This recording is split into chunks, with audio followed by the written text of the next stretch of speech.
রাহুল গান্ধী প্রচারে এসেছেন, রাহুল গান্ধী প্রচার করতে এসেছেন এবং প্রচার করার জন্য তিনি কোন কোন জায়গা বেছে নিলেন? নদিয়া না, কলকাতা না, তাহলে কোথায় বাঁচলেন? সংখ্যালঘু অধ্যুষিত মালদা, মুর্শিদাবাদ, উত্তর দিনাজপুর, এই জায়গাগুলো তিনি সভা করেছেন বা করবেন। কিন্তু এবারে একটি পরিবর্তন লক্ষ্য করা গেল। এই প্রথমবার বাংলার মাটিতে দাঁড়িয়ে তারা পরিষ্কারভাবে তৃণমূল কংগ্রেস তথা মমতা বন্দ্যোপাধ্যায়ের রাজনৈতিক দলকে কার্যত চুরি দুর্নীতি করেছেন বলে স্বীকার করে নিলেন। এরপরে কি ইন্ডি জোট থেকে আইদার নিজেরা বেরিয়ে আসবেন কিংবা তৃণমূলকে বার করতে পারবেন রাহুল গান্ধীরা? দুমুখ নীতি নিয়ে যারা চলেন, কি বলেছেন রাহুল গান্ধী? একটা ছোট্ট অংশ শোনানোর চেষ্টা করবো, খুব একটা ছোট্ট না, একটু হয়তো 1 মিনিটের হবে, শুনুন।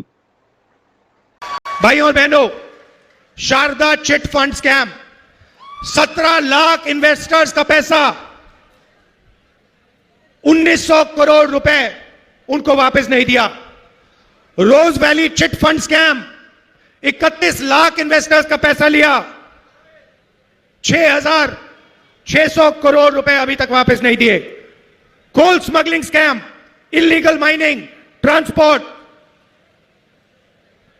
गुंडा टैक्स कलेक्शन होता है यहां पे ट्रांसपोर्टर्स और परचेजर से, और यहां पे बंगाल की जनता का फायदा नहीं होता है। यहां पे सिर्फ तृणमूल कांग्रेस का जो सिंडिकेट है उसको ये 24 घंटा पैसा देते रहते हैं।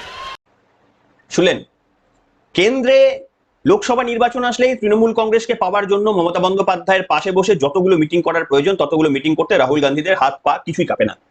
আর যখন মালদা মুর্শিদাবাদের ভোটের সময় হয়, যখন তৃণমূলের সঙ্গে সরাসরি দ্বন্দ্বটা কংগ্রেসের কতগুলো আসন আদৌ সেখান থেকে বার করতে পারবে এই লড়াই, তখন মমতা বন্দ্যোপাধ্যায় দুর্নীতিগ্রস্ত।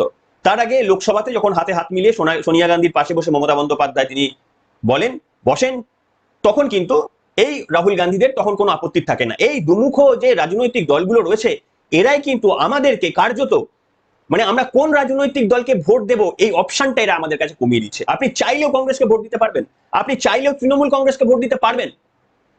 মানুষের ইচ্ছা হয় যে একটা মানে 2-3টে অন্তত রাজনৈতিক দল আমরা ভোট দিতে চাই যাদের উপর, আপনি পারবেন।